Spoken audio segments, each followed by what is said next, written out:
Hello friends, आज की video में हम देखेंगे हिमाचल प्रदेश का इतिहास। ठीक है, अध्ययन की सुविधा की दृष्टि से हम इतिहास को 3 भागों में बांट सकते हैं।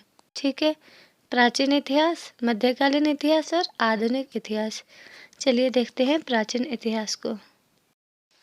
प्राचीन इतिहास में भी हम सबसे पहले देखेंगे प्रागैतिहासिक काल। हिमाचल प्रदेश का प्रागैतिहासिक काल मध्य एशिया से आर्यों तथा भारत के मैदानी इलाकों से पहाड़ी प्रदेशों पर आकर बसने वाले लोगों का इतिहास को प्रस्तुत करता है। भारत के मैदानों से आकर बसने वाले लोग पूर्व में कोल, जिन्हें आज कोली, हाली, डोम और चिनाल भी कहा जाता है, संभवतः वही हिमाचल प्रदेश के प्राचीनतम निवासी हैं। ठीक है, फिर आया वैदिक काल और खस। ऋग्वेद में हिमाचल प्रदेश के प्राचीनतम निवासियों का जैसे दस्यु, निषाद, दशास के रूप में वर्णन मिलता है। दस्यु राजा शांबर के पास यमुना से ब्यास नदी के बीच 99 किले थे और ऋग्वेद के अनुसार दस्यु राजा शांबर और आर्य राजा दिवोदास के बीच 40 वर्षों तक युद्ध हुआ था। अंत में देवोदास ने उद्व्रज नामक स्थान पर शांबर का वध कर दिया।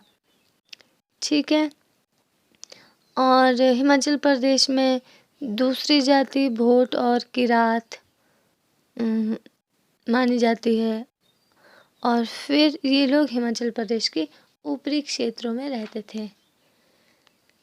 उसके बाद है आर्य और खस। आर्य और खसों को हिमाचल प्रदेश की तीसरी जाति माना जाता है। खसों के सरदार को मवाना कहा जाता था और ये लोग खुद को क्षत्रिय कहते थे। ठीक है, ये था प्राचीन इतिहास। अब देखते हैं वैदिक काल और खस को। अब देखते हैं, वैदिक काल और खस हो गया। अब देखते हैं महाभारत के जनपद। महाभारत में 4 जनपद का विवरण मिलता है। ये जनपद है अदुम्बर, त्रिगर्त, कुलूत और कुलिंद। आइए देखते हैं अदुम्बर को। महाभारत के अनुसार ये जो अदुम्बर थे ये विश्वामित्र के वंशज थे और ये कौशिकी गोत्र से संबंध रखते थे। अदुम्बर राज्य के सिक्के कांगड़ा, पठानकोट, ज्वालामुखी, गुरदासपुर और होशियारपुर के क्षेत्रों में मिले हैं, जो उनके निवास स्थान की पुष्टि करते हैं। ठीक है, ये लोग शिव की पूजा करते थे। फिर आया हमारे पास त्रिगर्त। त्रिगर्त जनपद की स्थापना 8वीं BC से 5वीं BC के बीच सुशर्मा चंद्र द्वारा की गई थी। सुशर्मा चंद्र ने महाभारत के युद्ध में कौरवों की सहायता की थी और सुशर्मा चंद्र ने पांडवों को अज्ञातवास के समय शरण देने वाले राजा मत्स्य राजा विराट पर आक्रमण किया था। ठीक है, ये जो त्रिगर्त था ये 3 नदियों के बीच का भाग था। ये 3 नदियां कौन कौन सी थी? रावी, व्यास और सतलुज। ठीक है, फिर सुशर्मा चंद्र ने कांगड़ा किला बनाया और नगरकोट को अपनी राजधानी बना दिया। इसके बाद आया हमारे पास कुलूत। कुलूत राज्य व्यास नदी के ऊपर का इलाका था, जिसका विवरण रामायण, महाभारत और मत्स्य पुराण में मिलता है। इसकी प्राचीन राजधानी नगर थी और इसका विवरण हमें पाणिनि की कत्रे आदि गंगा में मिलता है। कुल्लू घाटी में राजा विर्यास के नाम का 100 ईस्वी का सबसे पुराना सिक्का मिला है। इसे प्रकृति और खरोष्टी भाषा में लिखा गया है। फिर एक कुलूत जो रियासत थी, इसकी स्थापना विहंग मणिपाल ने की थी। विहंग मणिपाल प्रयाग मतलब इलाहाबाद से आए थे। फिर आया हमारे पास कुलिंद। महाभारत के अनुसार कुलिंद पर अर्जुन ने विजय प्राप्त की थी। कुलिंद रियासत व्यास, सतलुज और यमुना के बीच की भूमि थी, जिसमें सिरमौर, शिमला, अंबाला और सराहनपुर के क्षेत्र शामिल थे। वर्तमान के समय कुनैत या कनैत का संबंध कुलिंद से माना जाता है। कुलिंद के चांदी के सिक्के पर राजा अमोघ भूति का नाम खुदा हुआ है।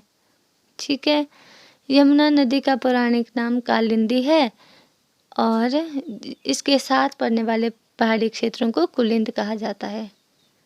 मतलब कहा जाता था। ठीक है, ये थे महाभारत के जनपद।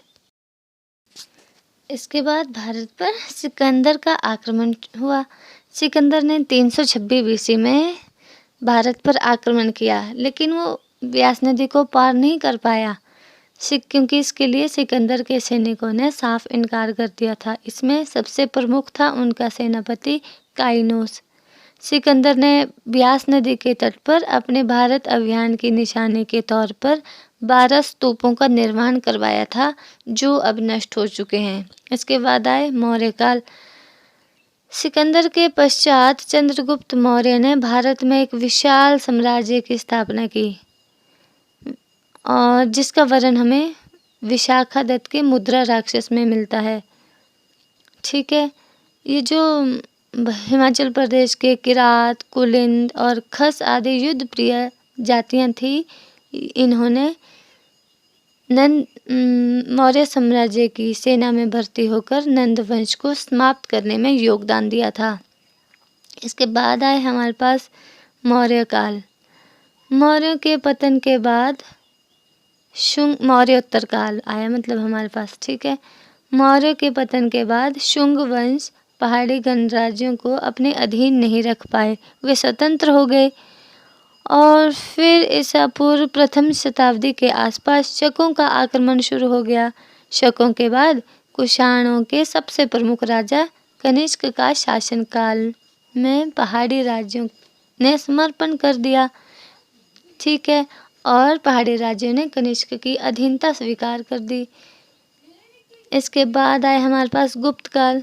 गुप्त काल की नींव चंद्रगुप्त प्रथम ने रखी थी। ठीक है, इसका भी हिमाचल प्रदेश में ज़्यादा वर्णन नहीं मिलता है। और इसके बाद है हूण। हूण मतलब ये जो गुज्जर गद्दी हैं, ये खुद को हूणों का वंशज मानते हैं। ठीक है, ये था हमारा हिमाचल प्रदेश का प्राचीन इतिहास। अब हम देखेंगे मध्यकालीन इतिहास।